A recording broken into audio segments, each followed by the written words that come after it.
5 minutes. All right. Hello, everyone. Looks like we're hitting 1:30. Now we're comfortably one above quorum. So thank you, Director Beckett, for showing up the moment we started talking about you. He's going to show up. He didn't say he wasn't, so that means he will. Okay. So welcome, everyone. I'd like to call to order our meeting right at 1:30. First off, we'll recognize that we're conducting our business today on the territories of the Hupetchisut and Tashant First Nations, because principally our main location is located in Port Alberni, which is within those two territories. But in addition to that, we are also conducting our meeting all across New Toronto Territory and even some Coast Salish territories as well. So with that being said, we are conducting our business today in a hybrid format. Some of us are here at the board meeting room, as well as some of us are connecting online because we're still able to conduct our meetings in a hybrid manner. Let's take advantage of that for travel purposes as well. I would introduce that we have several board members here today in the room. We have myself, we have Dr. Kel Roberts, as well as Dr. Penny Cote. And online, we have a long list of folks in attendance. I would note that I'm also in attendance, but that's just so I can chat on my computer. And I'd like to welcome the alternate director for Beaver Creek, Craig, to the meeting. So thank you for connecting in and coming in so clearly. It's great. Before we move to the approval of the agenda, however, I just want to check in to see if anybody is planning on stepping out at a predetermined time. Generally, that's okay. I'm trying to perhaps line up any sort of bio break with that time as well. Dr. Shannon, I'm looking at you, but there's no school, so I don't think it matters. No, I'm good today. We're on spring break. Thank you. Okay, that's great. With that in mind, then, let's move into the approval of the agenda. Oh, and I would note as well that Director Shari Minions did contact me earlier that she will be joining a bit later today. Not sure when, but it's just kind of interstitial between the meetings that she has today. Okay, so with the approval of the agenda, we do have one late item to add, which is the Tlaoquiet First Nation requesting a letter of support regarding the support of backcountry road maintenance and supervision around the Kennedy Lake area.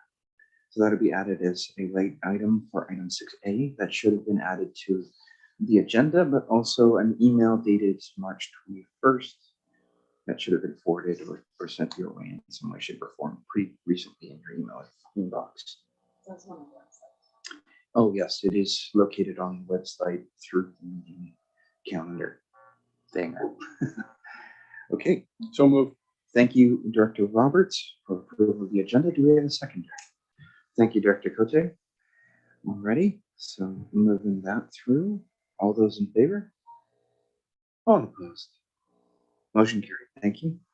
All right, item 3 is declarations. Does anyone have any declarations of conflict of interest, perceived conflict of interest, or any gifts exceeding $250? Once, twice, so okay. That brings us into item 4, the adoption of minutes. First item is the committee of the whole meeting dated March 9th, 2022.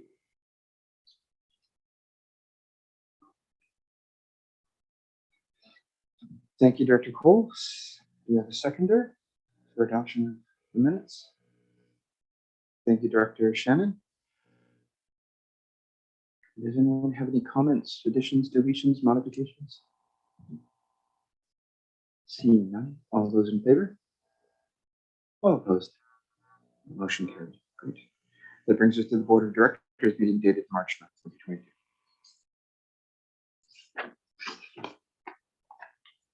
Thank you, Director Shannon, for moving, seconded by Dr. Cole. Any comments? Seeing none, all those in favor? All opposed? Motion carried. All right, that brings us to petitions, delegations, and presentations. Normally speaking, we have a 10-minute maximum for petitions and delegations, and so on and so forth. And if we hit that time limit, it's likely that I'll just interrupt you and ask the board if we have more time to go. Unless it seems like you're close to the end of your presentation, then I'll just probably let it go for 1 or 2 minutes over time. That being said, that doesn't count the questions and answers afterwards. And first up, we have item 5A, which is in fact a presentation for 10-year service recognitions. So I think, Jenny, you wanted to make the introduction. Please go ahead. Thank you, Mr. Chair. Yes, it's my pleasure to be able to say a few words about Keith on his 10-year anniversary with the ACRD. Keith was originally with the Beaver Creek Water Improvement District since, I believe, about 2009, and joined the ACRD when that service was transferred over in 2012. So although I've only worked with Keith for the past few years, I have gotten to know him as a very reliable and dedicated water operator. He's in the field rain or shine, ensuring that there is always safe and reliable drinking water when anyone turns on the tap in Beaver Creek. He's been instrumental in the improved hydrant maintenance program over the last 2 years, and Keith is on call 26 weeks of the year, and we are so grateful for that. That is such hard work. This often means that he's out repairing water main breaks in the middle of the night in a muddy trench in the cold and the rain. On behalf of the entire community, we'd really like to thank you for all of your hard work over the last 10 years and more. So thank you very much, Keith. Awesome, indeed. Thank you very much, Keith. So before we move on to presenting a gift in recognition of your service, I'm wondering, Pam, if there's anything you wanted to say quickly, being from Beaver Creek, please go ahead. Thank you very much. Yes, and I can attest to out in the dark, wet, cold days, and pretty special to have a person of Keith's abilities and dedication working for us in Beaver Creek. Many, many thanks, Keith. Okay, so we'll have a quick break here, and I'll present our gift of recognition. Maybe what we might do is I'll zoom out the camera and present in front of it, just right over there, and then we'll do a photo against the paneling. All right.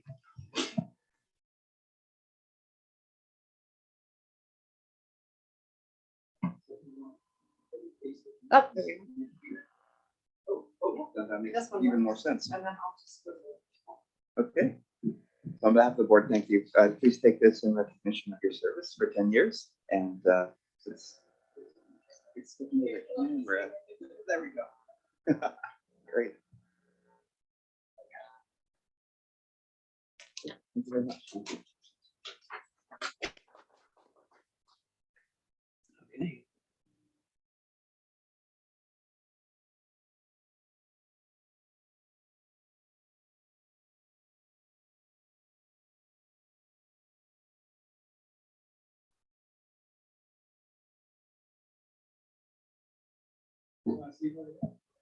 I kind of want to see what it is because it's shaped like a fish, but it's not heavy enough. So.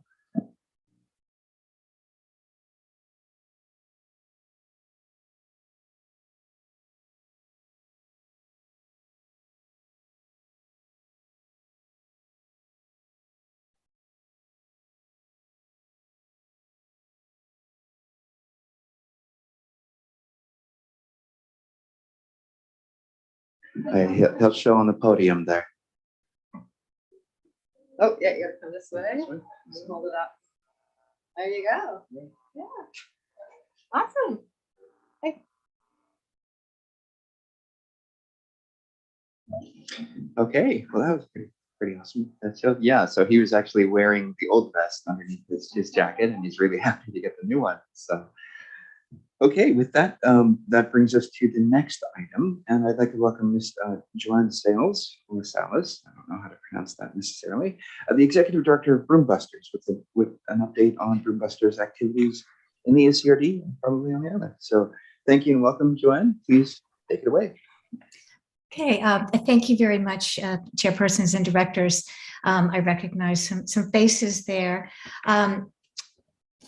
I want to quickly show some photos of how destructive Scotch broom is, and I'm sure that most of you are familiar with that. And then I want to get to the main point of the day, which urban interface fires and Scotch broom's designation as the worst invasive plant in BC. So I'm going to share the screen.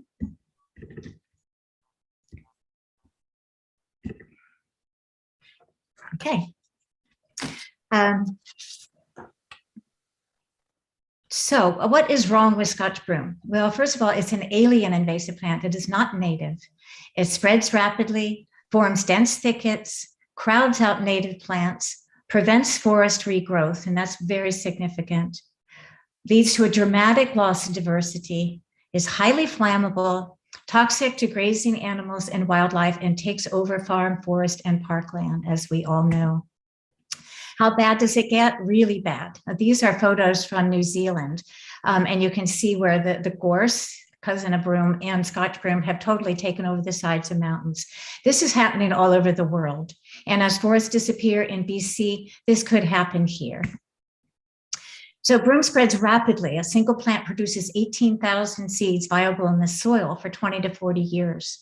Wherever land is bare and disturbed, broom can take over, whether it's vacant property, hydro, highway lines, farms, anywhere.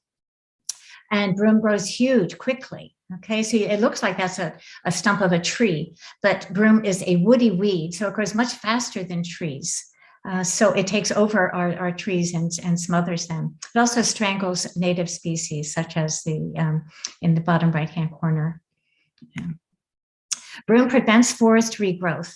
The picture in the bottom, that was forest land. And then the broom, this was like 15 years ago, the broom from the highway moved in and totally took over. They had cleared that since, but it was 15 years and no trees, maybe an alder or two had regrown in that area. Broom forms dense thickets. You can see how close together the broom is there. That was broom that had been excavated or dug out, and then all of the seeds sprout in the disturbed soil. It's no fun to cut that kind of broom. So climate change is bringing us hotter, drier, longer summers. So the field you see there, that one is winter broom. We'll see less of that, and then less of the spring broom, and we'll see more of the summer broom, which is dry and flammable. Broom has high oil content and naturally occurring dead branches. These are more pictures. This is from Island Highway, and this was a landfill in Qualicum Beach, now cleared.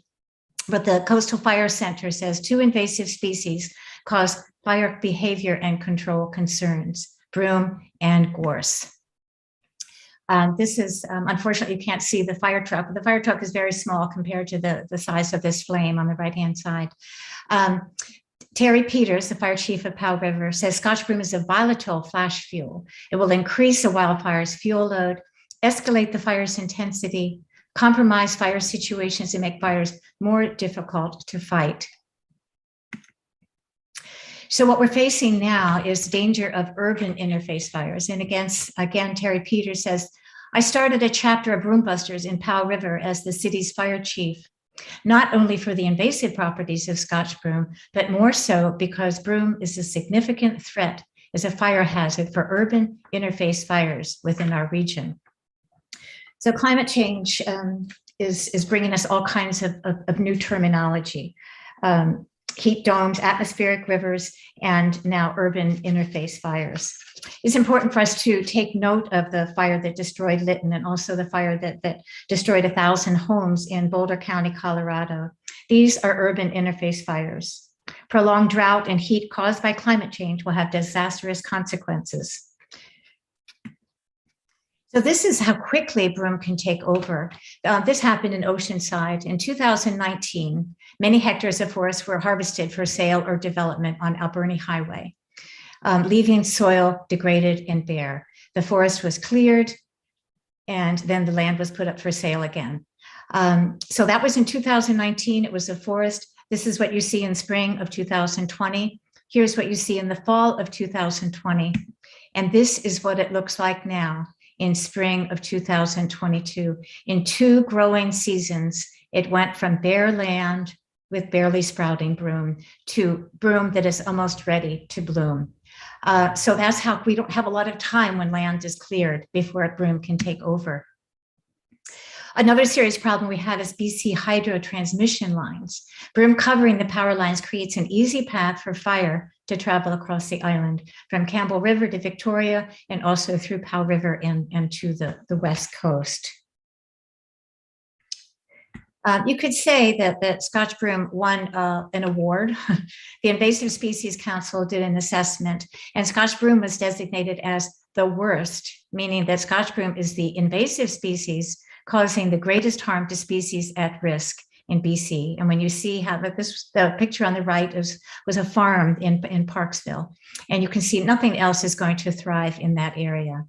And when you see the power lines covered with broom, when a section of forest is cut down, then the broom moves in, and we have a situation like we just saw in the previous pictures. So Broom Busters has taken on an impossible task, and we are succeeding in the towns. But the problems created by broom spreading on private land, cleared forest lands, and under power lines is beyond the work of volunteers, and we really need the government to help. So here's some ideas for district participation.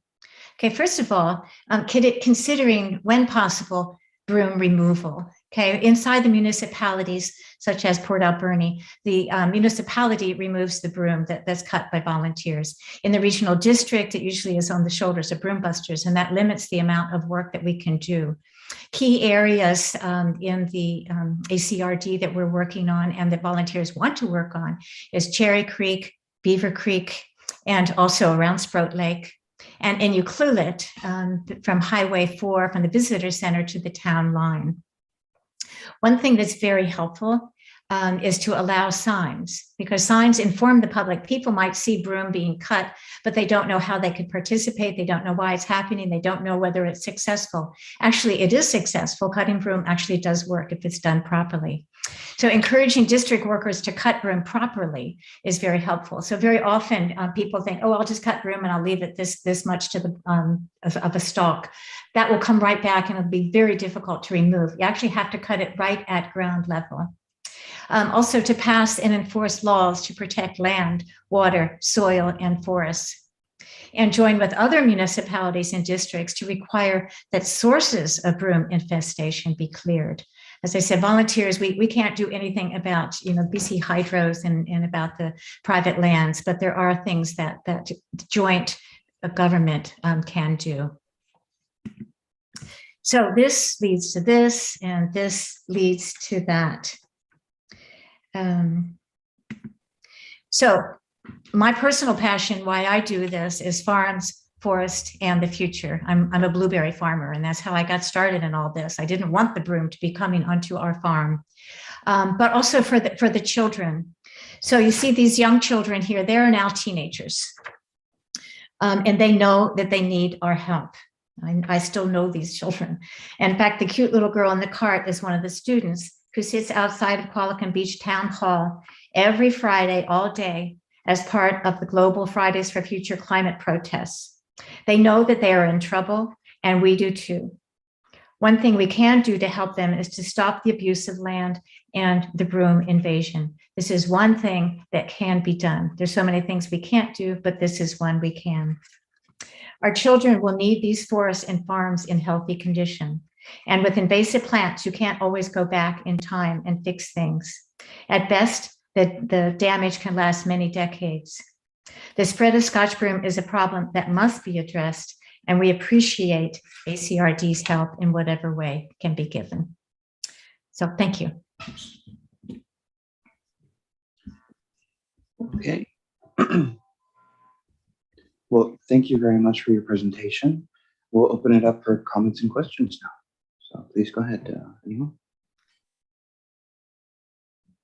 Oh, there we go. Director Coots, please go ahead. Thank you, Mr. Chair, and thank you to Broom Busters for your presentation. And apologies, my camera's not working today. So I'd just like to thank you for your presentations in the past from Broom Busters.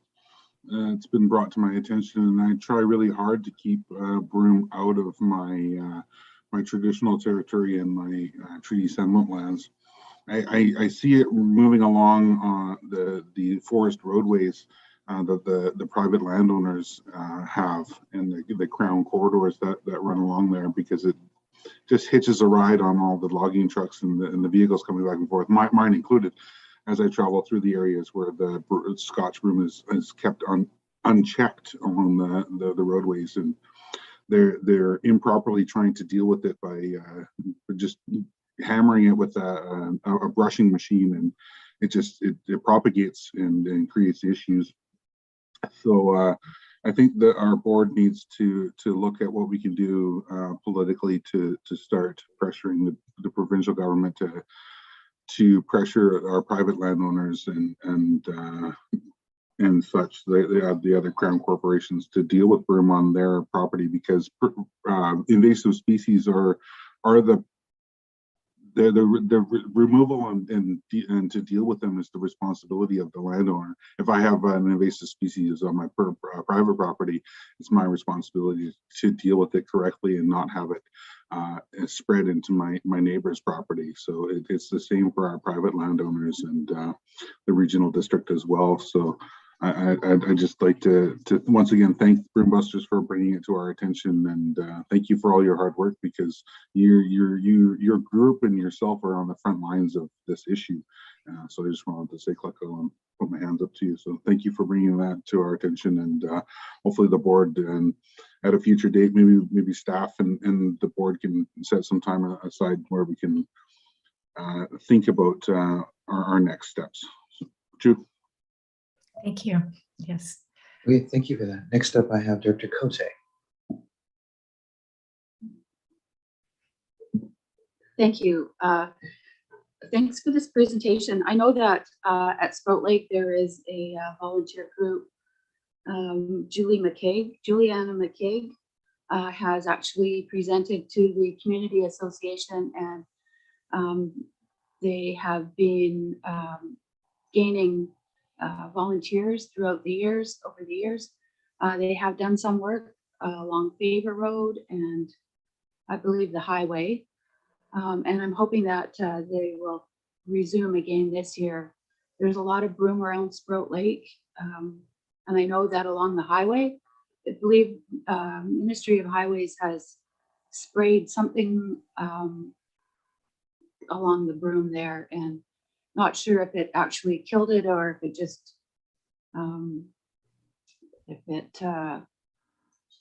slowed it down anyways.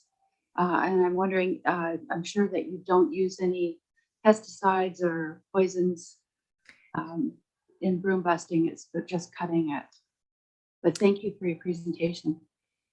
Yeah, if I can say something about that, no, Broombusters does not use any poison. Sometimes we really wish we could, because sometimes you come upon some plants that you just cannot cut at the ground level, like if it's in gravel or on the edge of the road. But what we had also found is that spraying does not kill the plant for long. So then what you end up with, you still have to cut it and remove it, right? Because it's going to be just a fire hazard on the side of the road. So it's still somebody's going to have to come along and cut it. But what we've noticed is when it's sprayed is that the plant will come back.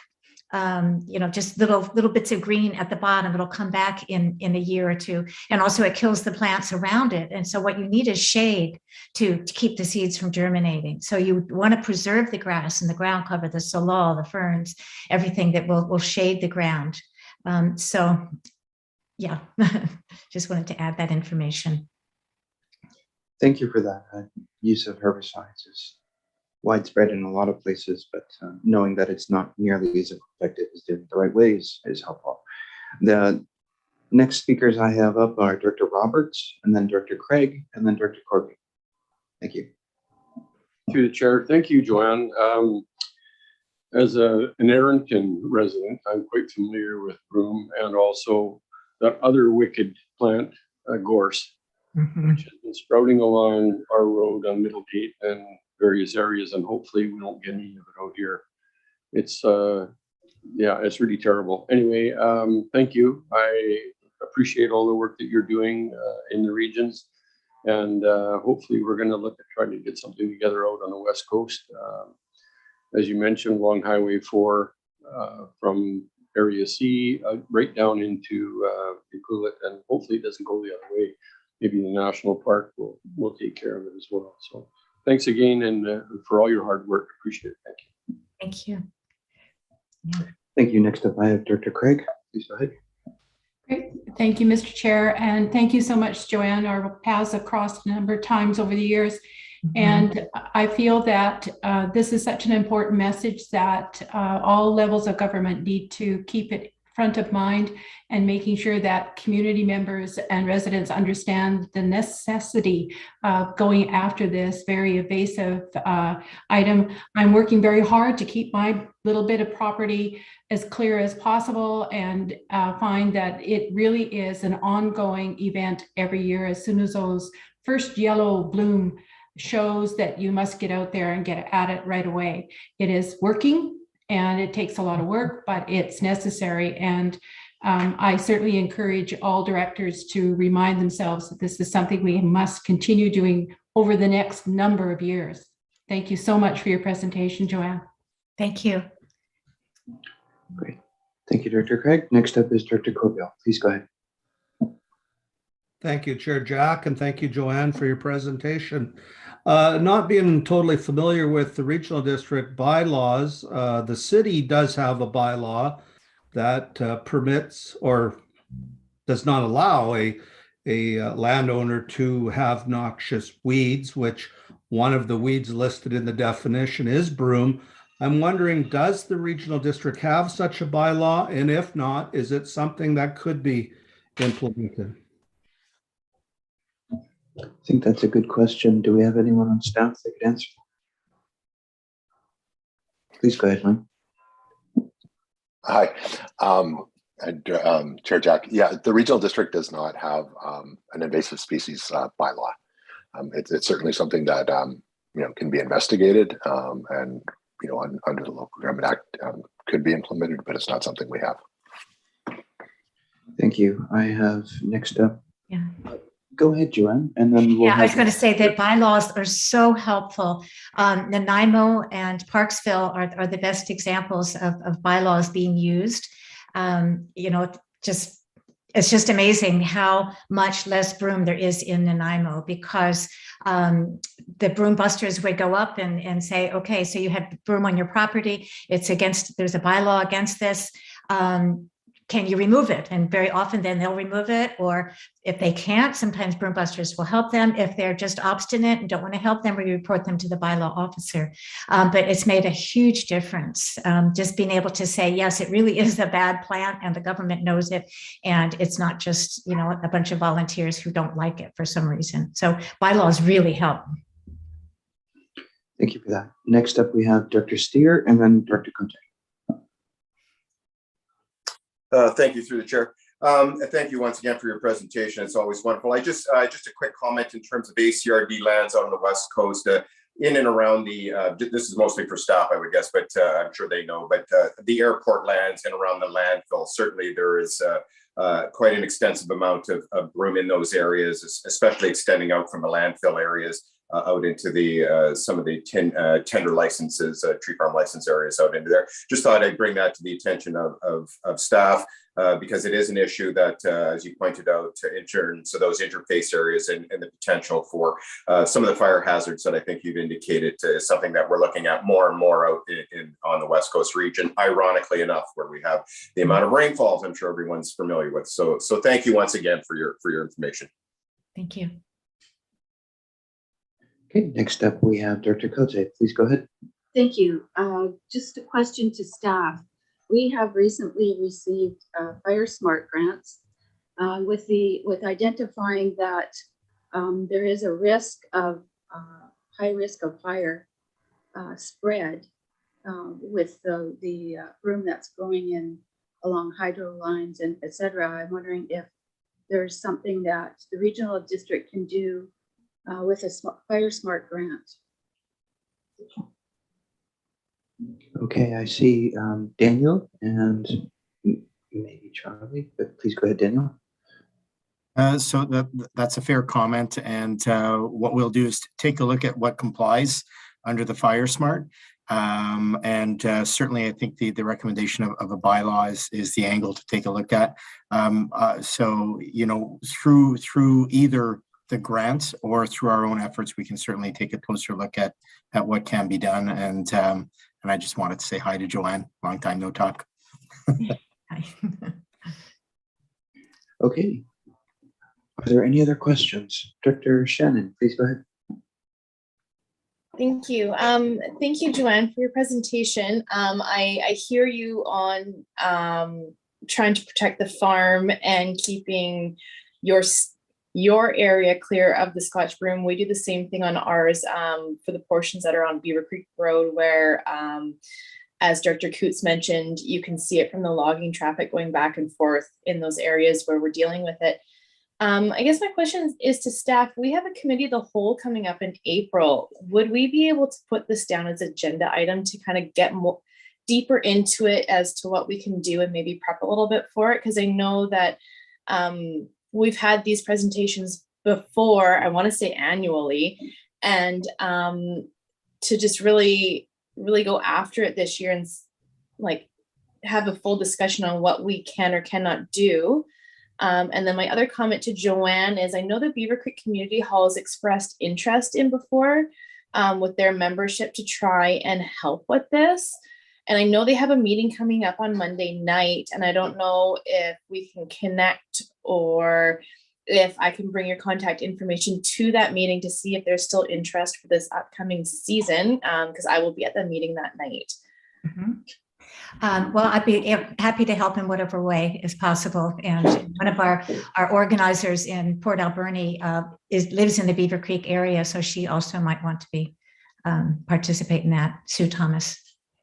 Okay, maybe we can get staff to forward my email address to you, Joanne, and then maybe we can coordinate. Thank you. Thank you.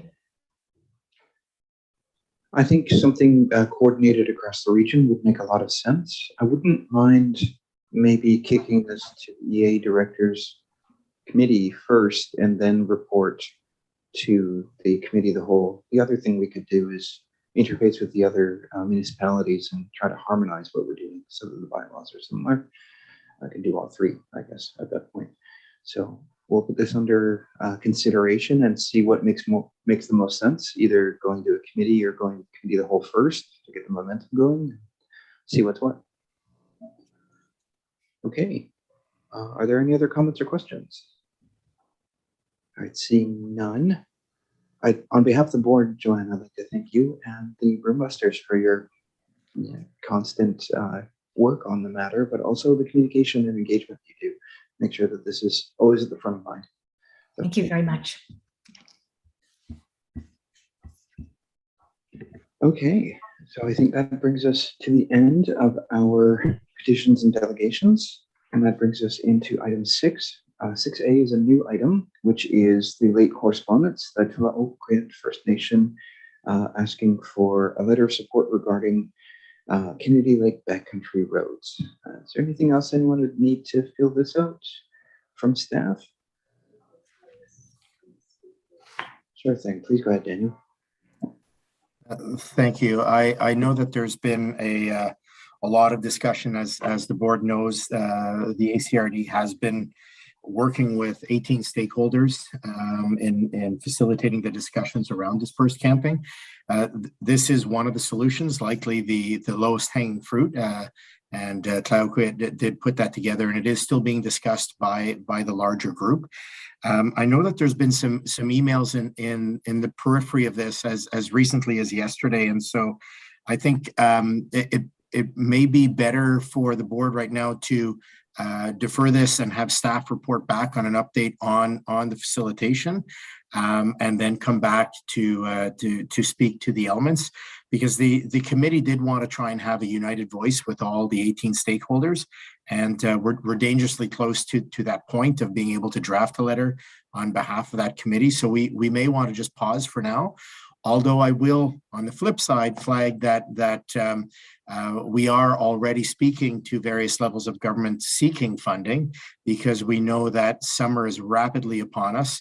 And I think it's fair to say that all of the stakeholders that are part of this discussion have a very high concern, particularly around fire in the dispersed area in the backcountry.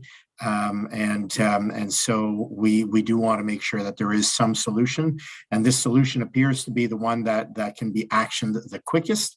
But like I said, there's a bit more dialogue for us to have in the upcoming weeks, and it may be better for the board to defer any decision on replying to this letter at this time.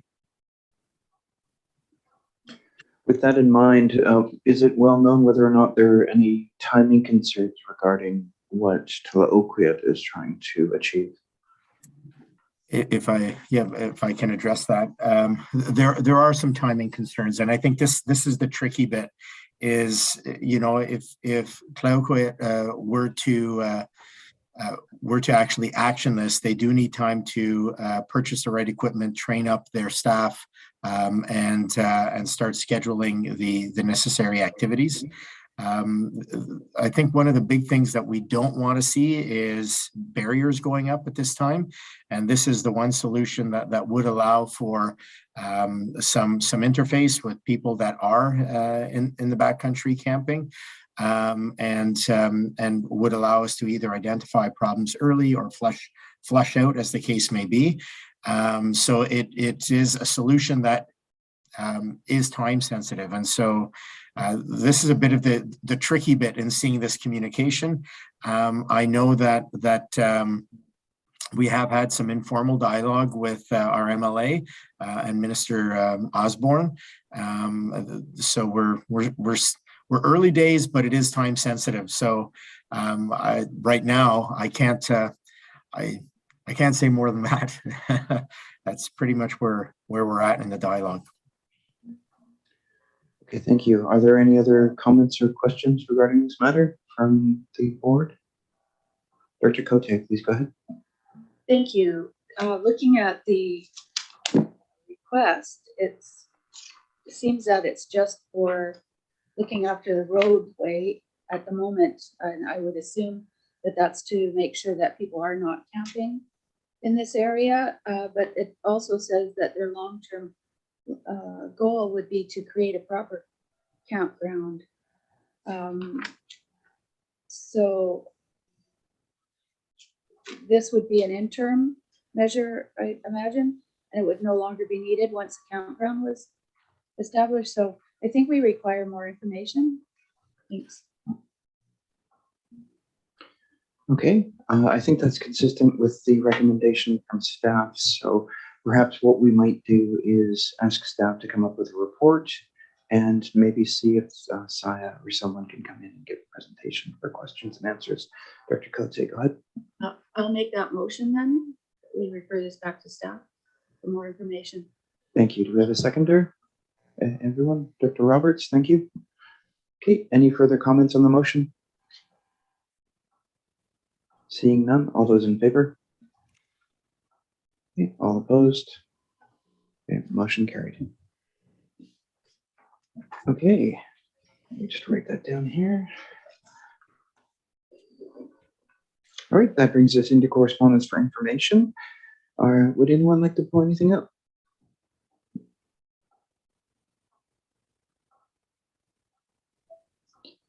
I think the only thing that I would like to pull out is just congratulating Banfield on receiving an ICT grant for the pavilion. That looks like a great thing to happen. Dr. Roberts, did you have anything? No, thank you through the chair. With regards to the Minister of Transport, the asbestos and historical contamination at Tofino Long Beach Airport, it's been a long-standing concern for staff and for the regional district. And I really appreciate the letter that has been put forward to the minister for the federal government to step up and follow the guidelines that they presented and what they were going to take care of. So I think that's critically important for all of us. And anyway, that's my comment. Thank you. Great, thank you for that. Are there any other comments? If not, we could just receive the correspondence for information. Dr. Cote, so moved. So moved. I also would like to just refer to the Regional District of Nanaimo, the written submission in response to the BC Watershed Security Strategy and Funding. It's interesting, and I think that something that we should take a further look at in the future. Thanks. And that was so moved. Okay, thank you. And I did note that Dr. Roberts seconded.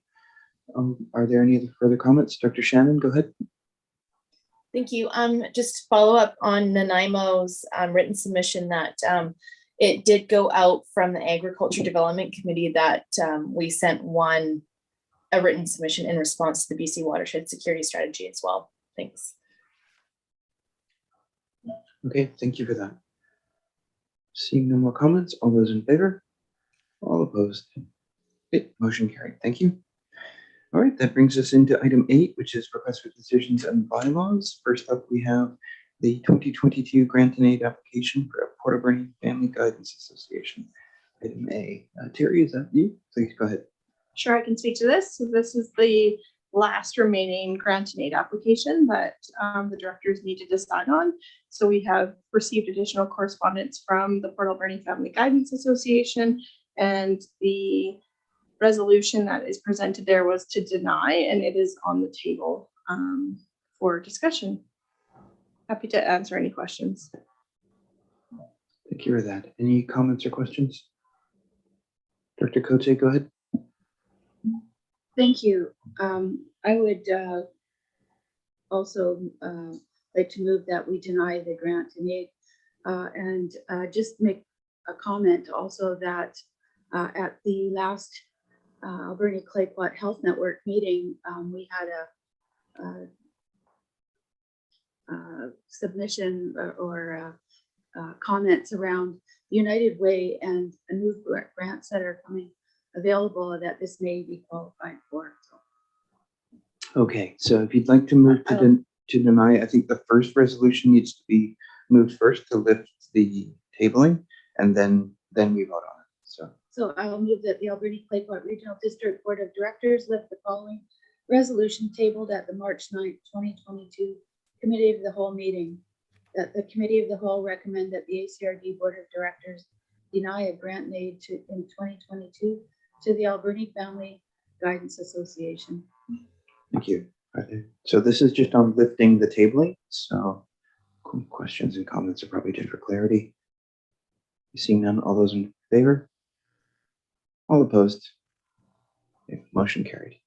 Okay, so that brings the motion back to the floor as it was read out. So no one needs to move or second it. So would anyone like to speak to the motion to deny the grant and aid? If not, Dr. Shannon, go ahead.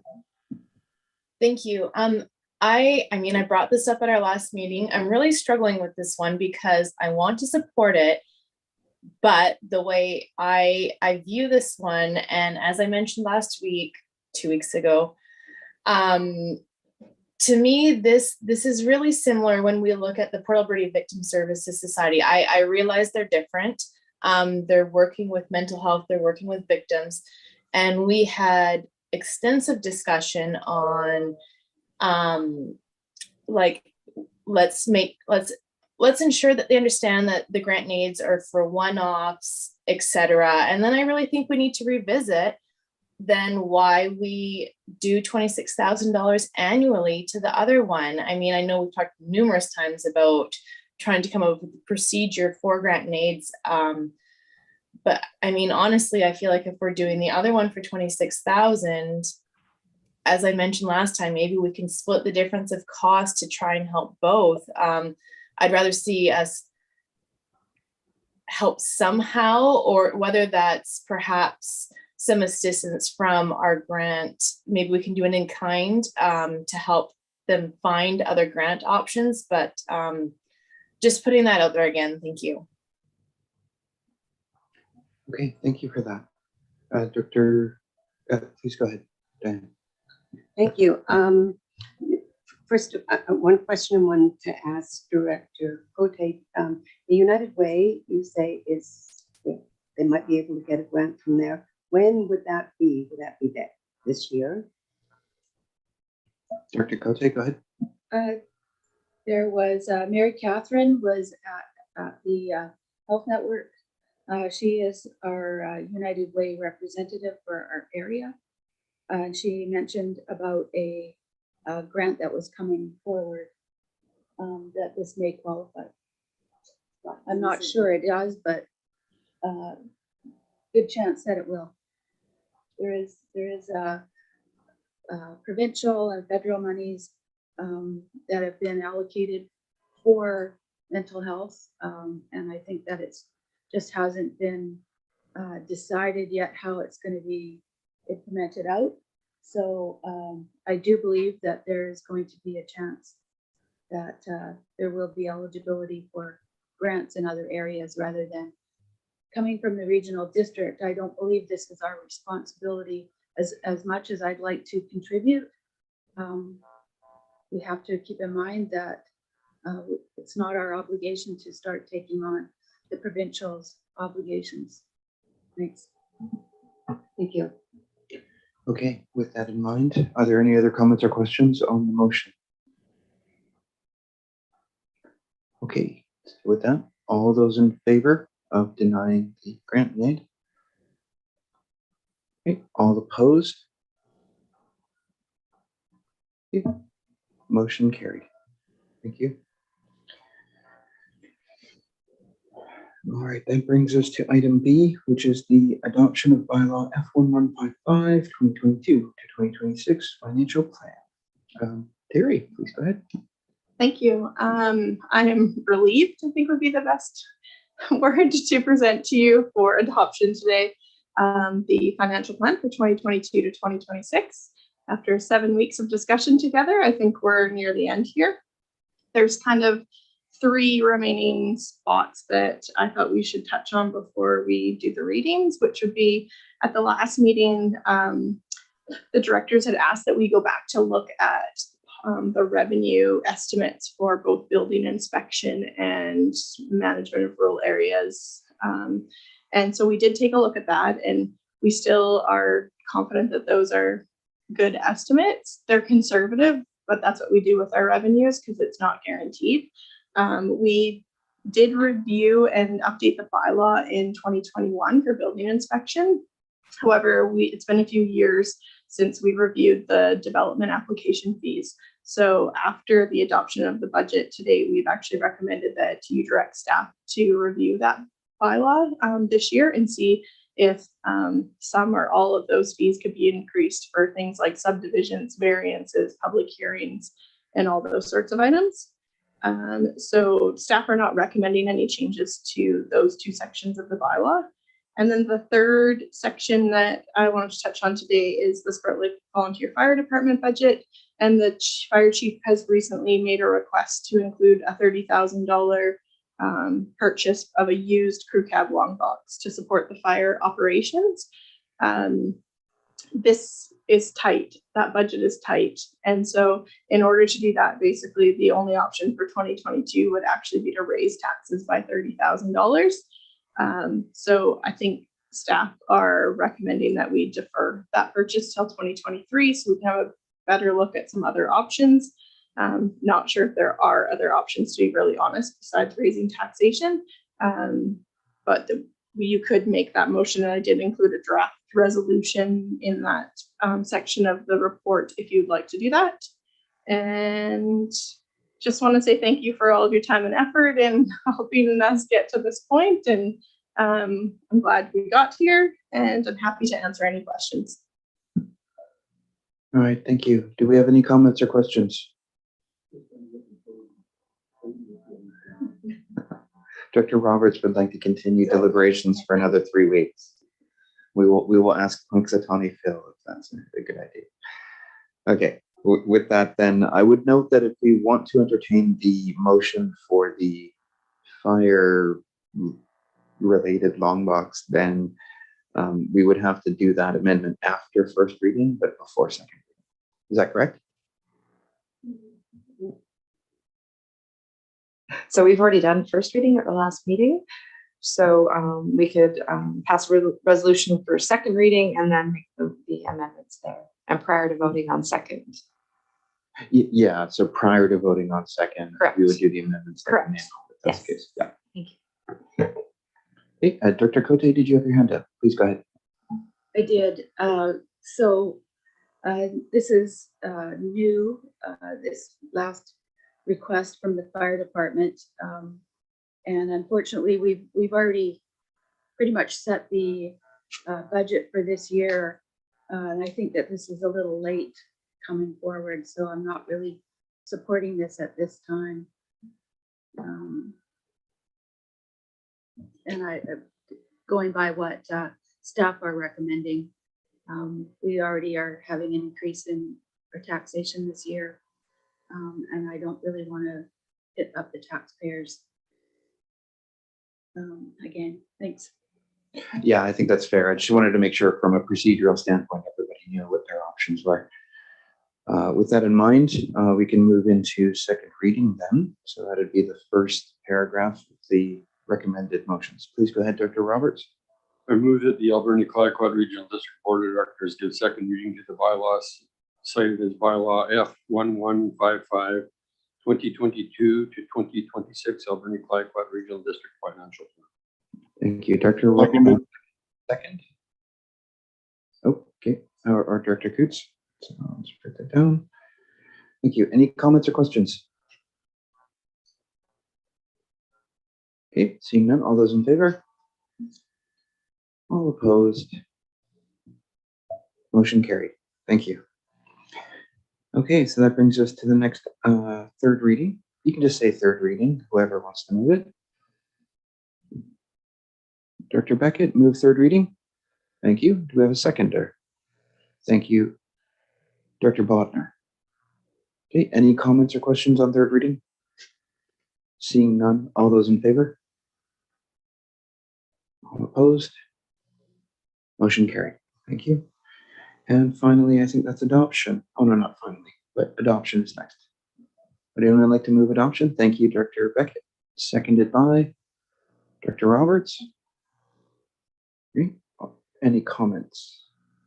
Seeing none, all those in favor? All opposed? Okay, motion carried.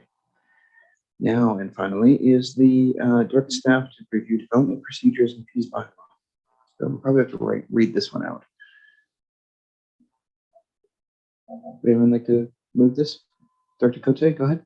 Sure, that the Alberni-Clayoquot Regional District direct staff to review development procedures and fees bylaw P1364 and bring back options of increasing fees to an electoral area directors committee meeting in 2022. Thank you, Dr. Cote. Do we have a seconder? Everyone, Dr. Craig. Okay, any comments, questions? Seeing none? Come on, let's torture Terry. No? Okay, all those in favor? Okay, motion carried. Okay, thank you so much. On behalf of the board, I'd like to thank Terry and finance and all the staff on this budgetary process. I know that there was quite a bit of engagement between the departments and making sure things were done in a good way. So thanks. Okay, with that, that brings us to item C, which is a building inspection agreement with the city. I don't know who's covering that up. Mike? Okay, please go ahead, Mike, when you're ready. Hi, everybody. Sure. Yeah, so we're just recommending that the ACRD renew the building inspection agreement with the city of Port Alberni. We have had an agreement in place dating back to 2011. The last agreement expired in 2019. And I just a couple of points I want to make is that the agreement would enable reciprocal coverage between the ACRD and the regional district, and that there is indemnity clauses that cover both the ACRD and the city when their inspectors are doing work for the other local government. And this one is just been at the request of the city. Right now is needing some additional assistance, and I'm happy to answer any questions and recommend that we enter into this agreement. Thank you. Any comments or questions? Director Roberts, please go ahead, and then Director Cote. Yeah, through the chair to Mr. Thank you. The financial impact, I don't know if that will be up for review or not, but I would assume that this is reciprocal hourly rate, and the administration fee would be the same for both the city and for the ACRD. And also maybe we should look at vehicle mileage because of the cost of fuel at this point in time anyways going up, but I leave it to your discretion. Anyway, if you have a comment, thank you. Sure, I certainly can answer the first question. Is that it's reciprocal, and it just reflects the current hourly rates for the building inspectors in both organizations, and we're mirroring the mileage rate that we have within the regional district, and I think the city as well, if people use their own personal vehicles. So that's where the mileage is. And we certainly can look at that And if both parties are agreeable, we can change that. So just on that, before we get to Director Cote, so just for clarity then, so the agreement just agrees on following the regional district or the city's travel policy for mileage. Is that the case? Well, I think the 55 cents is reflected in both, and I think that's the mileage rate that the ACRD pays. Yeah, I don't think they're different, but that's only if they use personal vehicles. So I think that's covered up. Thank you for that. Director Cote, go ahead. Thank you. At this time, just concerned about, I want to help the city, but I'm just concerned about the regional district's ability to take on extra work. I know that we're always striving to make sure that we cover off our applications that come in a timely way. So really being recognizing the abilities of our staff to be able to adequately perform both building inspection needs. Certainly, I can answer some of those questions if you'd like, or I can address that. So our CAO, Daniel Salen, and I, have met with the city's CAO, and we've also talked with our building inspectors, and we have come up with a plan to provide some limited service to the city, and in a way that wouldn't impact our service delivery, so we could maintain, sort of the current level of service with our building inspection of the regional district, because we're also very conscious of that. So I think we've come up with a reasonable plan in the interim for this situation. So. Director Cote? Thank you. So is the city at this time trying to rectify the absentee staff that they need? Thanks. Yes, they are. Okay, thank you for that. Are there any other comments or questions? Director Corbeil and then Director Shen. Through the chair, Mr. Erg, is this the only such resource sharing agreement? Are there others? And if there isn't others, this could be a two-way street for both the city and the regional district. I'm certainly happy to answer that question. So this is not the only building inspection resource sharing agreement that the regional district has. We do provide building inspection services for Huu-ay-aht and Utqiagvik. We have had agreements in the past for Tokwat, and as well as the districts of Tofino and Ukilik. So those last three have expired, and this one is reciprocal, where the city's building inspectors could provide service to the ACRD as needed, and it certainly could be a template for others if that's something that the board was wanting to, and board and the city were wanting to engage in. Okay, thank you. Next up, I have Director Shannon.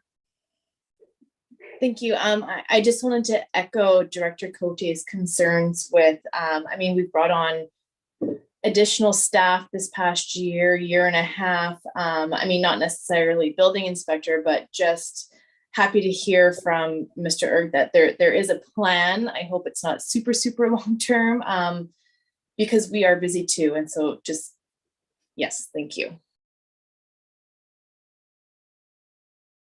Okay, Daniel, please go ahead.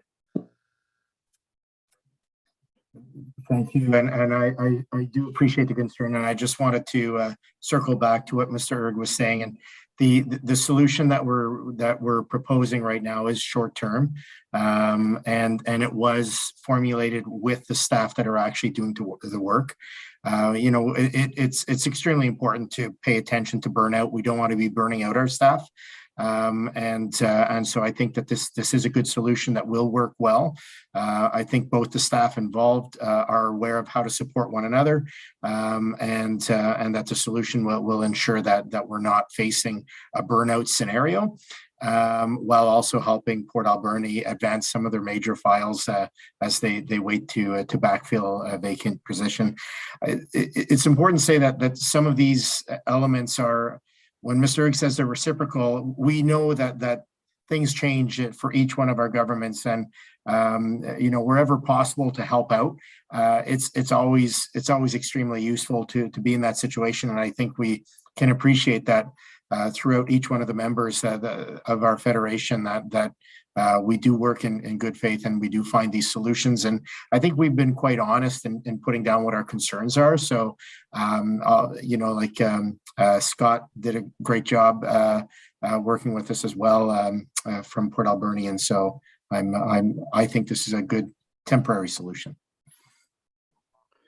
Thank you for that. Dr. Cote? Thank you. I recall that we had a building inspection contract with the city to look at chimney inspection, and I didn't think it went beyond that. Am I mistaken? Thanks. No, we did previously have a wood stove inspection support from the city, from an ex-city employee, actually, for a period of time. But we have had this full building inspection reciprocal agreement with the city of Port Alberni, and it dates back to 2011.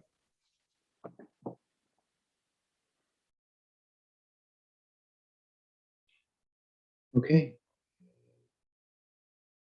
Seems like that we've had a healthy discussion. Is there still appetite for the agreement here?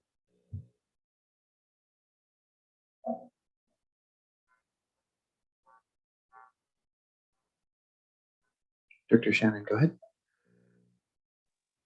Thank you. Oh my God, now I lost it. I was going to move the motion. Do you need me to read it out? I can read it out for you if you can't find it. It's that the Alberni-Clayoquot Regional District Board of Directors resolved to enter into a building inspection resource sharing agreement with the city of Port Alberni for a 5-year term, and to authorize the CAO to negotiate and execute the agreement on behalf of the regional district. And so moved. Yeah, and then I have another comment after it's seconded. And Dr. Corbeil, that's second. All right, and go ahead, Dr. Shannon. Thank you. For this short term, is this going to, for obviously the city's got some projects on the go, and this is going to help them out, and this has been in place for a while, but for this particular short term, while we're helping the city, are we anticipating any more wait times for applications that we have coming in from constituents in the regional district? Thanks. Certainly, Mr. Chair, I can answer that. So the way we've structured and allocated some time, it would not create any additional wait times. I mean, building permits come in waves, so it ebbs and flows. But as far as our ability to same amount of time is going to be allocated to ACRD work going forward. Great. Dr. Cote, go ahead. Thank you. One last question to staff.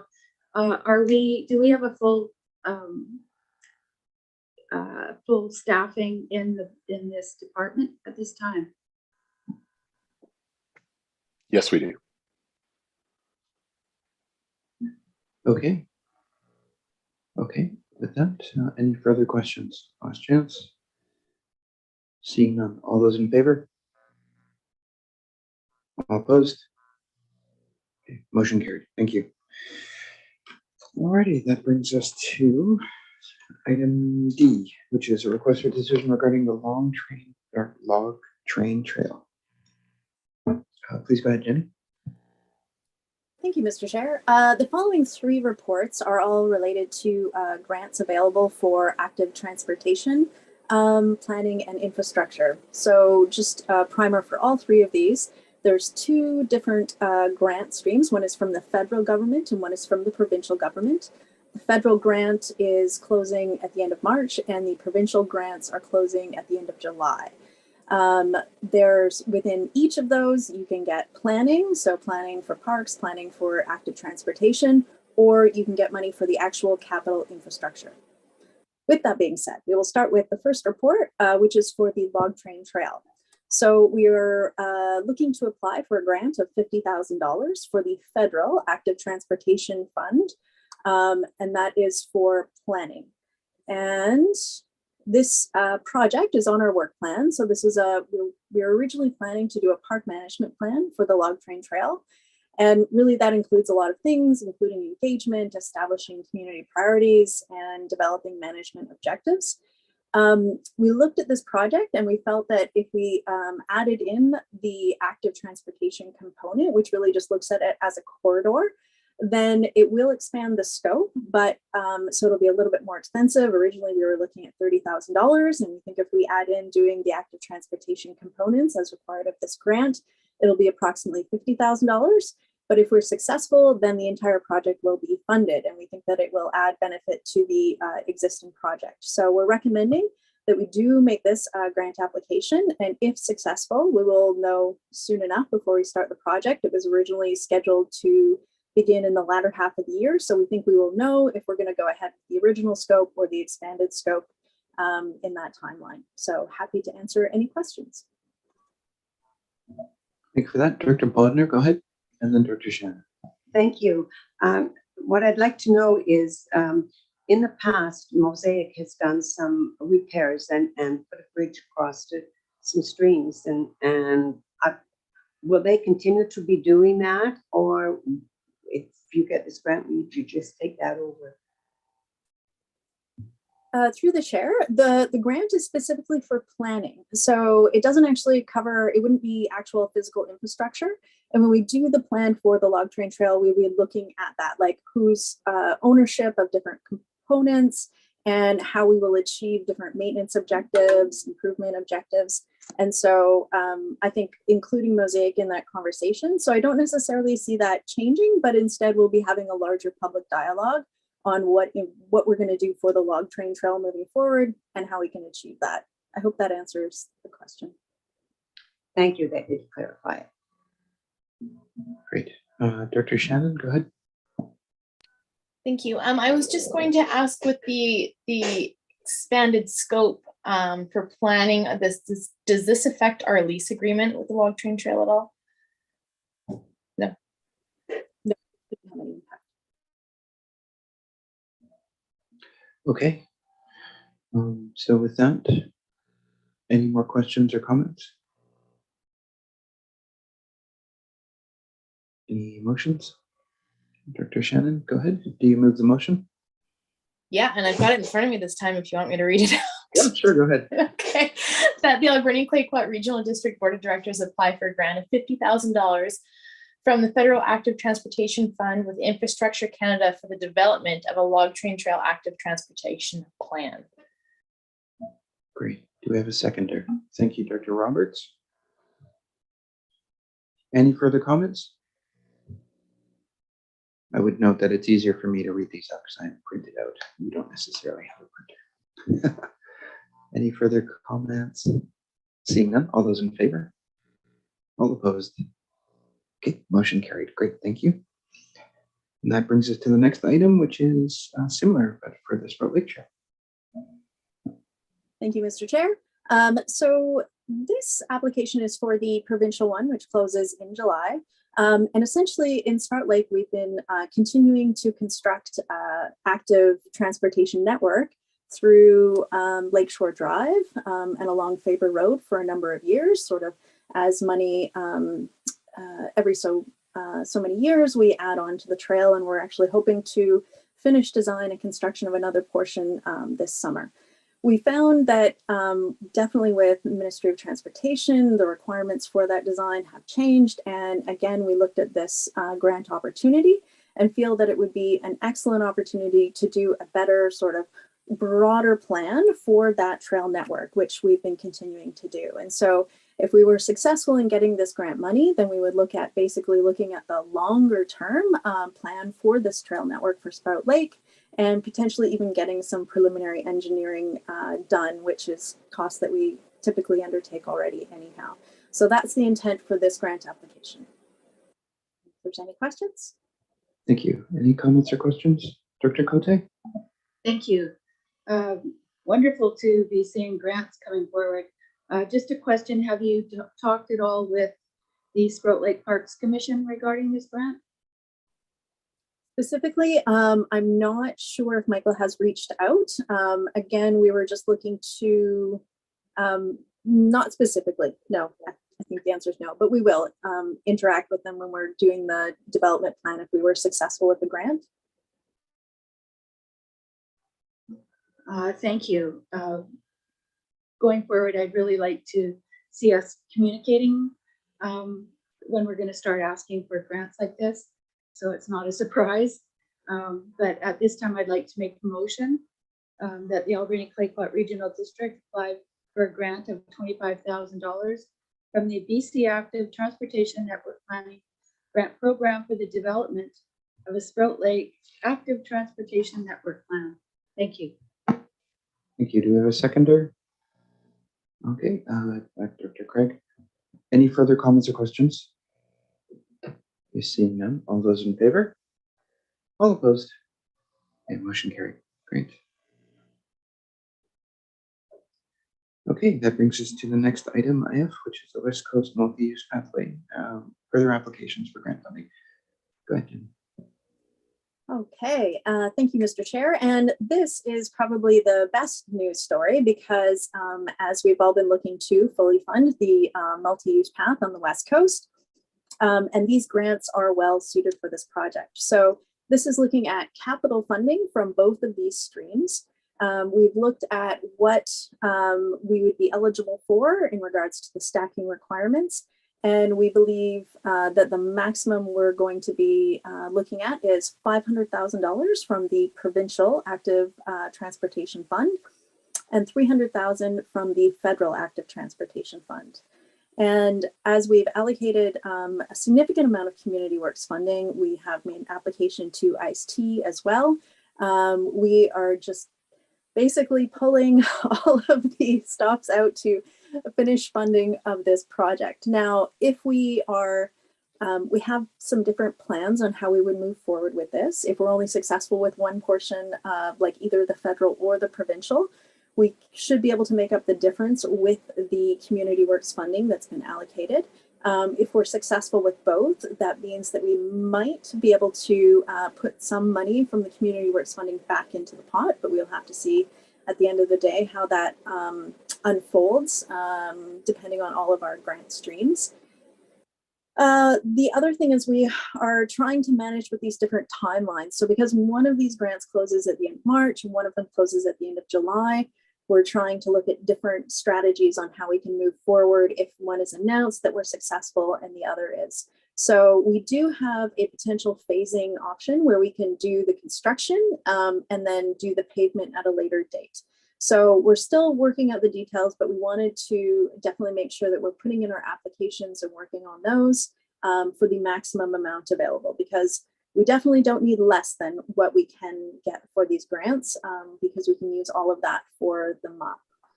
I think, and I don't think there's been a public announcement about the ICE-T funding application that we've made for this project yet. So we won't be making any announcements on that as well. If there's any other questions, I'd be happy to answer them. Any comments or questions? Director Roberts, go ahead. Through the chair to Jenny, to Terry, Amy, Mayo, and Michael. God, you guys have done a terrific job. I'm really pleased that this is moving forward. And as you mentioned, Jenny, if this funding comes through, there will be an opportunity to give back some of the funds that came out from the Community Works Fund. Anyway, I really appreciate the work you've done. It's I'm getting a lot of inquiries with regards to that now from people all over the West Coast. And I know that Bike BC, for one, is they're hot on this. It's going to bring so much revenue and just general use that people will be able to hike, bike, or skateboard, or for that matter, all the way from Euclid to Tofino and back and forth and through the wonderful park. And I really appreciate it. It's quite a moving project for me. So thank you for that. Thank you for that. Would you like to move the motions? Absolutely. Thank you. Through the chair, I would move that the Alberni-Clayoquot Regional District Board of Directors apply for a grant of $500,000 from the provincial BC Active Infrastructure Transportation Fund for the construction of the West Coast multi-use path. Thank you. Do we have a seconder? Oh, thank you, Dr. Franklin Cole. And are there any comments? Seeing none, all those in favor? All opposed? Motion carried. I would move that the Alberni-Clayoquot Regional District Board of Directors apply for a grant of $300,000 from the Federal Active Transportation Fund with Infrastructure Canada for the construction of the West Coast multi-use path. Thank you. And seconders? Thank you, Director Cote. Any further comments? Seeing none, all those in favor? All opposed? Motion carried. And I would make the recommendation that the Alberni-Clayoquot Regional District Board of Directors confirms that the project is shovel ready, the local share of funding is committed, the project is an ACRD priority, and that the project is intended to be completed within the required timeline. Thank you for the correction there, Dr. Roberts. Do we have a seconder? Thank you, Dr. Cole. And Dr. Cote, comment? Go ahead. Oh, yes, thank you. It's great to see all of these grant applications, but I'm just wondering, because there's 3 of them for basically the same kind of grant, I'm just wondering if that will impede any one of these grants. Go ahead, Jenny. Through the chair, because there are 2 different grants with 2 streams each, technically, we are only putting 1 grant application into each. So we have no competition. Okay, I would note that Dr. Cote gave a thumbs up. I think it's really great to have this third motion in place. This is one of the key aspects of what Hoo-Ay's strategy has been in going after grant applications, is to show that it's a priority, all of these things. I really love the direction we're going in pursuing grants and the coordination that it takes. This is how we stretch tongues farther. So with that, I'll ask for a vote. So all those in favor? All opposed? Motion carried. Thank you. I almost declare the motion carried by consensus, but I can't do that. That's wait, that's not here. Okay, we're now entering into planning matters. And because we don't have very many folks here, I'd like to ask anybody in attendance just kind of stick around or turn your camera off if you need to use the washroom or something, but we'll count you as being here. So electoral area directors only, 9.1A is a temporary use permit for Banfield. Go ahead, Mike. Yes, so this is for a property in West Banfield on Harborside Lodge. The board reviewed the first step of the temporary use permit last board meeting. It is for three cabins. The notices have been delivered to neighboring properties and property owners, and the ad has been placed in the local newspaper. Staff have not received any correspondence or objections to the application and recommend that the board issue this temporary use permit, and I am happy to answer any questions.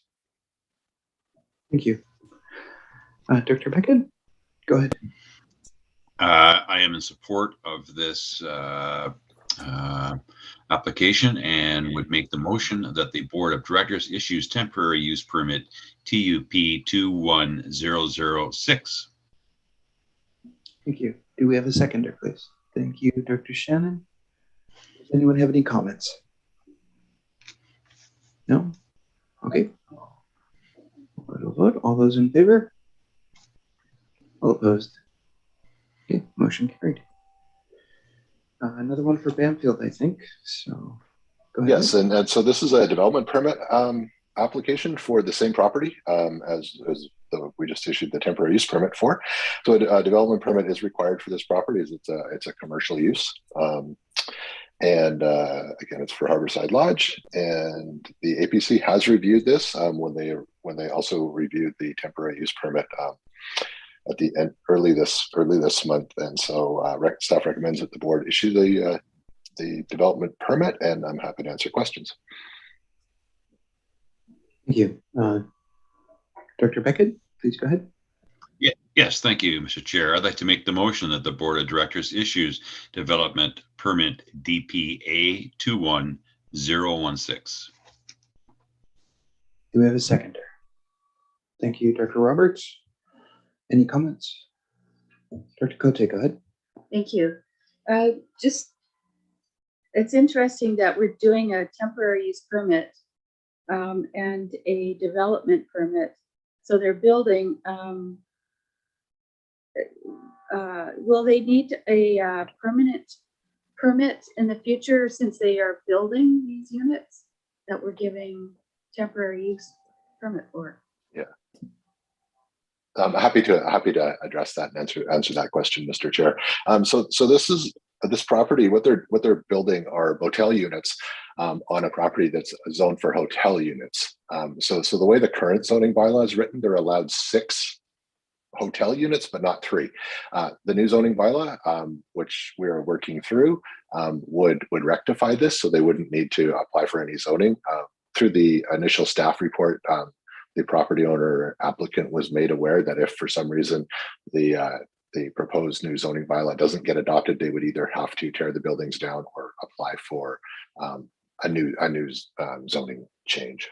So they're aware of that. But that's the rationale for the temporary use permit and the permanent structure. So that's a very good question.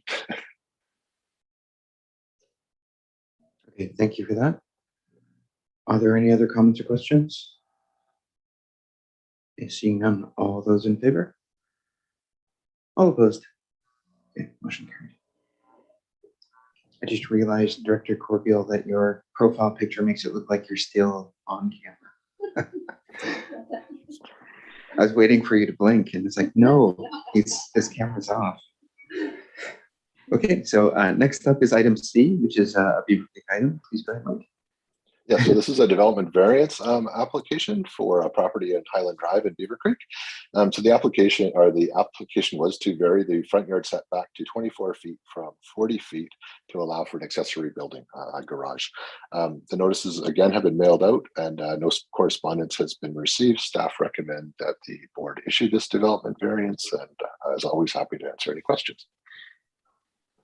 Okay, we'll open up for comments or questions. If not, Pen, please go ahead.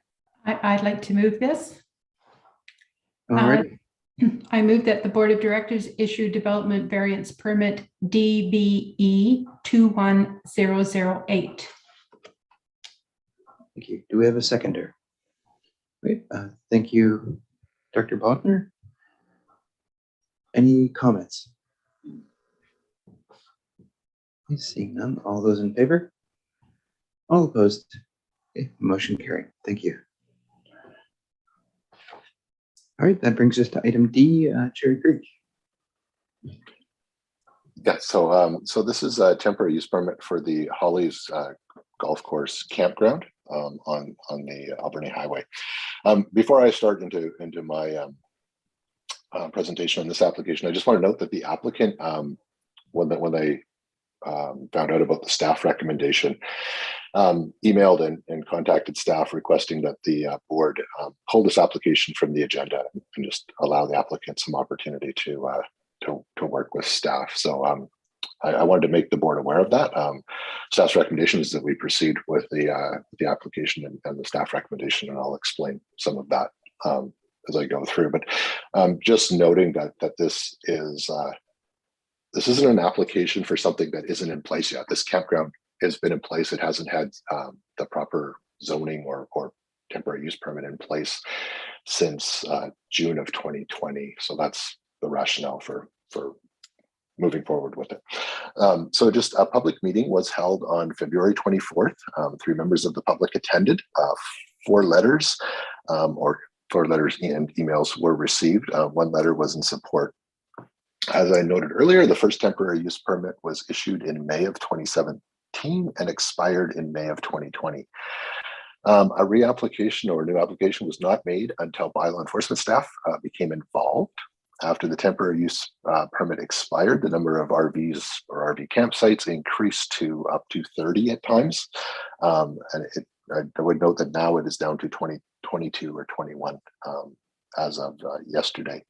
I would also note that significant staff time has been devoted to this file, and approximately 220 hours have been put in since they made the reapplication in December of 2020.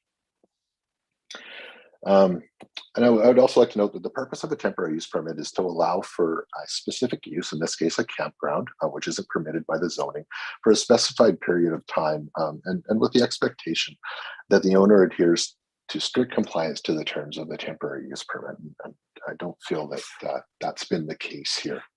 And it certainly resulted in a lot of extra staff time and effort.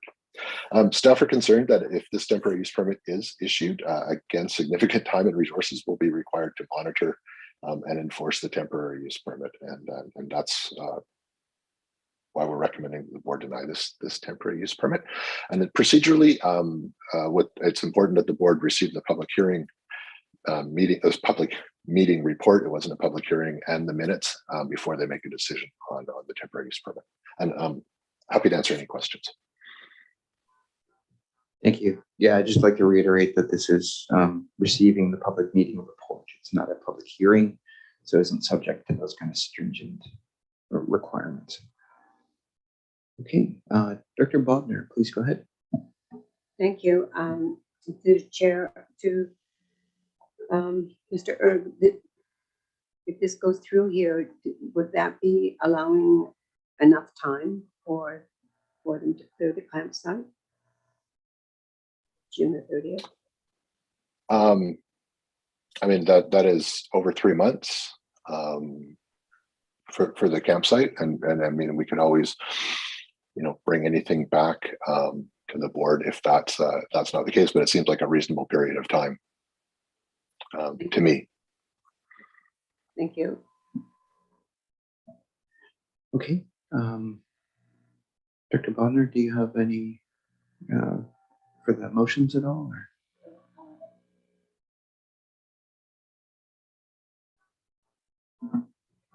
Thank you. I just want to clarify that today we are making all 3 motions. Is that correct? So yeah. Yes. It's important that the board receive the public meeting report and the public meeting minutes first. Okay. Thank you. I would like to move that the Board of Directors receive the public meeting report. Thank you, Director Cote. Seconding. Any comments or questions? Seeing none, all those in favor? All opposed? Motion carried. I'd like to move that the Board of Directors receive the public meeting minutes. Thank you, Director Roberts, for seconding. Okay. Any comments? Seeing none, all those in favor? All opposed? Okay. Motion carried. I'd like to move that the Board of Directors deny TUP 20005 and provide the property owner until June the 30th, 2022 to remove the campsite and bring the property into compliance with the zoning bylaw. Yeah, and seconded by Director Roberts. Did you have a comment as well? Yes, I do. Just to clarify and to support staff on this issue, because I travel by there quite a bit, I've noticed from the get-go when we first talked about the issues here, where they've gone from what was allowed 20 and they've let up to 30 something units. They're side by side, and one of the issues that we have received as a former fire chief, the proximity and the closeness of these units that are parked there for a long period of time, not just for overnight camping. And I reviewed the fire chief, Lucas Benton's comments that he reviewed the permit application, and his concerns are that these are way too close together. I've noticed that when people open their door, they're just all pumping into the person right across from them, so it's way too close. And I appreciate the public concerns that were brought forward to the Cherokee Waterworks District. That they also they're worried about proper waste water management. It does not appear to be used as a campsite for short-term occupancy. Therefore, I totally support that we deny this this permit. Thank you. Thank you for your comments. Any further comments? Director Shannon, go ahead. Thank you. First, I want to thank staff for all their work on this one. I know that staff recommended denying this last summer, and we had asked for some more time, and we had heard from the applicant. I'm at the point where the amount of hours going into this, and we're budgeting and tax money. There's been a lot of time for the applicant, I feel, to come into compliance with some issues that we've talked about. I read the meeting minutes, and what to me came up in the minutes is things that we've discussed since last summer, and we just haven't seen much action, which is frustrating. And then I did have one question for staff regarding this. We're talking about a TUP. I know in the discussions before, there was conversation about if the applicant was going to end up applying to rezone the property. Is that happening? Or is there any more conversations that applicants had with that conversation? I think with regard to this, we do not have a rezoning application in. Okay. And my only comment would be that, any property owner can make a rezoning application. And then we would just, we would weigh the considerations of it, but we don't have an active application. Okay, thank you. Okay, thank you for that. It was a good discussion, good questions and answers. I would note that the motion's been moved and seconded already. Are there any further comments or questions? Okay, seeing none. All those in favor? Okay, all opposed? Okay, motion carried. Thank you. Mr. Chair? Go ahead. Yeah, just a comment on unrelated topic. I know as we're going into the staff reports and the monthly meeting schedule for April, I just wanted to highlight to the directors, and especially the electoral area directors, we have 5 public hearings coming up in the next week. So we have one scheduled for tomorrow, and then we have public hearings scheduled each for Monday, Tuesday, Wednesday, Thursday next week. So they are all via Zoom, and I would encourage directors to tune in. Even the ones that aren't in your area, and just wanted to highlight that that's a very busy week coming up for all of us, all the planning staff. Thank you. Thanks, Mike. That sounds like a fun time. That being said, Daniel, I think you might want to switch to maybe medium or light roast instead of dark roast as a result of that. Okay, well, that'll bring us into staff reports. And I would note that, yeah, we do have the meeting schedule set forth. It is less crazy as a result of passing the financial plan, so there's that. However, yeah, that being said, if anyone would like to pull anything out, staff included, please go ahead. All right, seeing none, we do have a motion to receive the reports. Thank you, Director Roberts, seconded by Director Bodner. Any comments, last chance? Seeing none, all those in favor? All opposed? Yeah, motion carried. All right, that brings us to item 10.2, committee reports, Salmon Beach Committee meeting. A verbal report from Director Roberts. Please go ahead.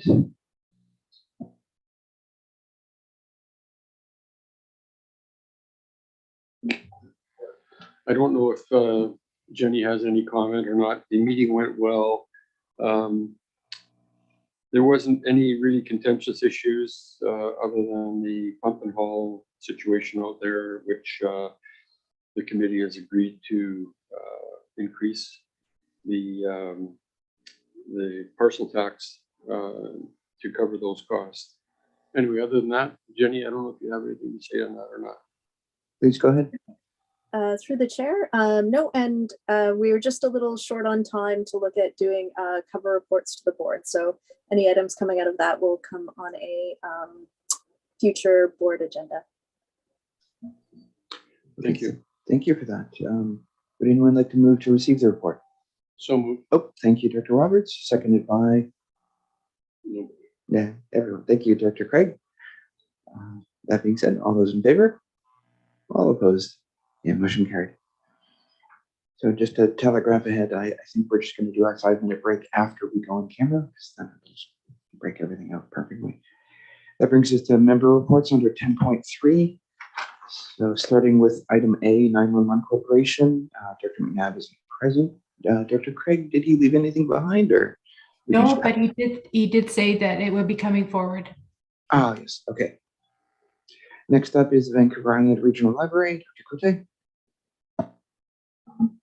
Unfortunately, we have our BCGEU employees striking at this time. I'm missing a meeting, so don't have an update for you. Okay. That's all for now. Thank you for that. That brings us to the Chamber of Commerce. Dr. Minions isn't here. Did anyone else from the Alberni Valley have an update for the Chamber of Commerce? No? Okay, that'll bring us to Air Quality Council. Dr. Bonner? Thank you. The wood stoves, there has been some inquiries, but no exchanges. There was a workshop on wildfire smoke communication, and a couple of the goals were to see to explore the impacts of smoke and to optimize public messaging. And we will get more information when the report comes out. The OCP focus group on environmental climate change took place on March the 8th at City Hall, and Anna, the chairperson for the AQC, attended on behalf of the AQC, and more information will come forward from that. I know that Anna is trying to get into contact with Alex to create a comprehensive pamphlet regarding the windows for burning. Burning seems to be something that we feel very strongly about, that to bring the public's attention to. And it will be going into my newsletter as well. But if there was a pamphlet regarding windows, when they were burning, how to find the index so that you can see whether it's a good day to burn or not, and other information about burning. So one of the things I know she was going to ask for is that the billboards be out maybe May 1st to let people know that no burning is to take place after the end of April. That's it. Okay, thank you very much for that. That brings us to the West Coast Aquatic Board, Dr. Spear. Yes, in fact, we do have a report today. Just to give you an update, the BC government is holding an information session on the coastal marine strategy process on March 28th, and Director Roberts will be attending that session. And this process does have some relevancy to the West Coast Aquatic, and back in 2012, a coastal strategy was adopted, and we've been looking at, the Board of Governors have been looking at a refresh of that coastal strategy, and it just happened to coincide with the BC government's announcement. So the BC meeting will be an information session and to share that strategy initiative and what's been done to date and what engagement opportunities that are upcoming. So there will be an opportunity to provide input from a regional perspective. And so the ACRD, in conjunction with Tawny Lamb from the West Coast Aquatic, will be hopefully working with the ACRD to provide that input for the coastal strategy. And it will also help inform the direction of the West Coast Aquatic, the West Coast Marine strategy moving forward. So that meeting is on March 28th, and we will, I'm sure, get an update as to how that went after that meeting has taken place. Thank you. Thank you for that. That brings us to AVICC. Director Cote? Thank you. So we have our AVICC convention, April 1st to the 3rd in Victoria. I'm not sure how many directors are going. And I also want to point out that please vote for Director Kel Roberts for electoral area director. Thank you. All righty, thank you for that. That brings us to Beaver Creek Water Advisory Committee. Dr. Craig, anything? No, I spoke with Director McNabb, nothing at this time, and the same for the next one. So Walken Public Advisory Group, he had nothing for this meeting. You raise an interesting point that maybe we should start grouping these by the member instead of by the kind of arbitrary order we have. That being said, thank you for that. We'll bring in Agricultural Development Committee, Director Shannon. Thank you. So the ADC got together at the beginning of the month.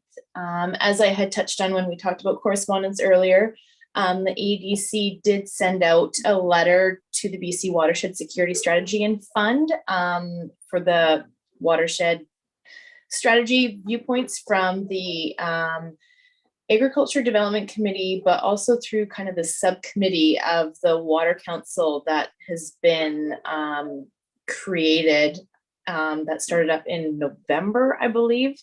So that's great news to hear.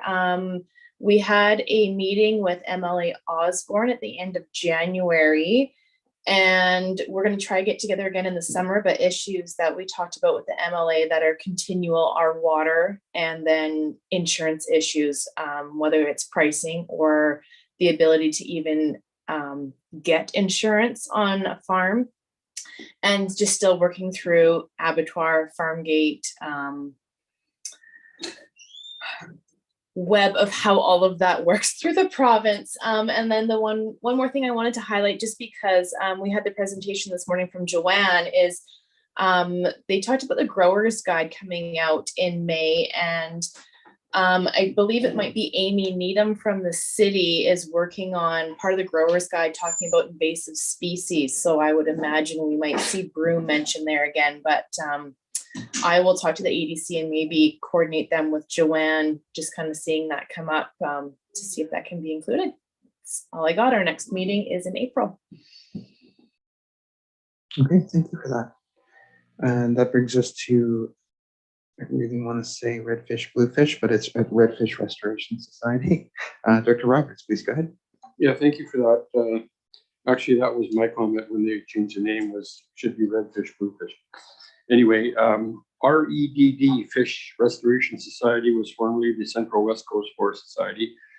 And the reason the name was changed was with and through staff's recommendation. REDD is actually the nest that spawning salmon make to lay their eggs. And because the society is so involved with habitat restoration and promoting this throughout the West Coast and others on the East Coast as well. There's some. They do a tremendous job, and they provide environmental controls and comment, and they have people on site right up the West Coast, and also they oversee a lot of the stuff that's going on in the Kennedy Lake Hill. So I'm happy to report that the Central West Coast Forest Society will now be called the Red Fish Restoration Society. Thank you. Great, thank you. All right, does anyone have any other reports? Okay, seeing none, we have a motion to receive the member reports.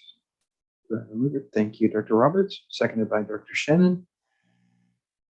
Any final comments? Seeing none, all those in favor? All opposed? Okay, motion carried. Alrighty, that brings us to unfinished business. We don't have any. Is there any late business? I don't believe so. Okay, question period. Did we have anything on our email address for our question period? No, Mr. Chair, there's no questions or comments from the public respecting the meeting today. Mr. Chair, I did want to request, though, we are required to have a special hospital district meeting prior to going in camera. So I was hoping that the resolution could be to recess in order to hold the special hospital district meeting. to adopt the financial plan. Yes, I have completely neglected that. Sorry to not mention that, but that'll be the next step. So if we could have a motion to recess to go into the special hospital district. Thank you, Director Craig, seconded by Director Cole. And that'll bring us into the meeting. All in favor? All opposed? Okay, motion carried. Okay, I think I'm the vice chair. And in the absence, oh no, if I could take that, just run it through. It's only the one item. Okay. Okay, so we'll call to order at pretty much exactly 3:15. We'll recognize that we're conducting our business today on the territories of the Coopetchis and Shaw First Nations, as well as other Nuu-chah-nulth nations and even Coast Salish ones as well. This is a notice to attendees that we are conducting our meeting in a hybrid format today. And you can watch our meeting on YouTube or embedded on our website. And we're not monitoring the chats or comment functions from either of those. So any public comments or questions should be sent to responses@acrd.bc.ca. We can have a motion to approve the agenda, please. It's only the one item regarding the annual financial plan. Thank you, Director Steer, seconded by Director Bodner. Comments? Seeing none, all those in favor? All opposed, motion carried. Great. Oh, I shouldn't write on this. Next item is the request for decision regarding the annual budget for the years 2022 to 2026. Go ahead, Terry. Perfect. So we are looking to adopt the 2022 to 2026 annual budget for the hospital district. It includes the request from Island Health for this year's capital equipment and small projects, as well as continues to build the reserve for the Tofino General Hospital future replacement, and then servicing our existing debt for the West Coast General Hospital. So looking for second, third reading and adoption, please. Great. So first up is second reading. Director Steer, should you take that? Go ahead. I'll make the motion that the Alberni-Clayoquot Regional Hospital District Board of Directors gives second reading to the bylaw cited as Alberni-Clayoquot Regional Hospital District 2022 to 2026 annual budget number 133. Thank you. Do we have a seconder? Thank you, Director Roberts. Any comments? Seeing none, all those in favor? All opposed. Okay, motion carried. Okay, this is second reading and adoption now, if we want. I will move third reading. Thank you, Director Steer, seconded by Director Cote. Comments? Seeing none, all those in favor? Okay, motion carried. And finally, I will move adoption. Thank you, and seconded by Director Cote. Okay. Comments? Seeing none, all those in favor? All opposed? Okay, motion carried. Thank you. Oh, very fast. Question period. I don't think anyone can send an email that quickly. No questions or comments from the public, Mr. Chair. All right, thank you. Can we have a motion to adjourn, please? Thank you, Director Roberts, seconded by Director Shannon. All in favor? Motion carried. Thank you. All right, now that brings us to the main agenda once more. I did write on your paper. So.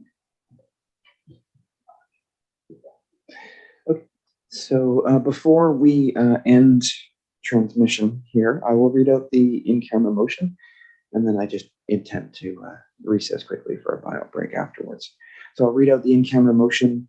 This is a motion to close the meeting to the public as per the community charter under sections 91K, negotiations and related discussions respecting the proposed provision of a regional district service that are at their preliminary stages and that, in the view of the board, could reasonably be expected to harm the interests of the regional district if they were held in public. And then the second item is 92B, the consideration of information received and held in confidence relating to the negotiations between the regional district and the provincial or federal government, or both, or between the provincial government or federal government, or both, and a third party. So that is motion. I'll move that. Do we have a seconder? Thank you, Dr. Bodner. Any comments or questions? Seeing none, all those in favor? Motion carried. And yeah, we'll have a bit of a 5-minute break before we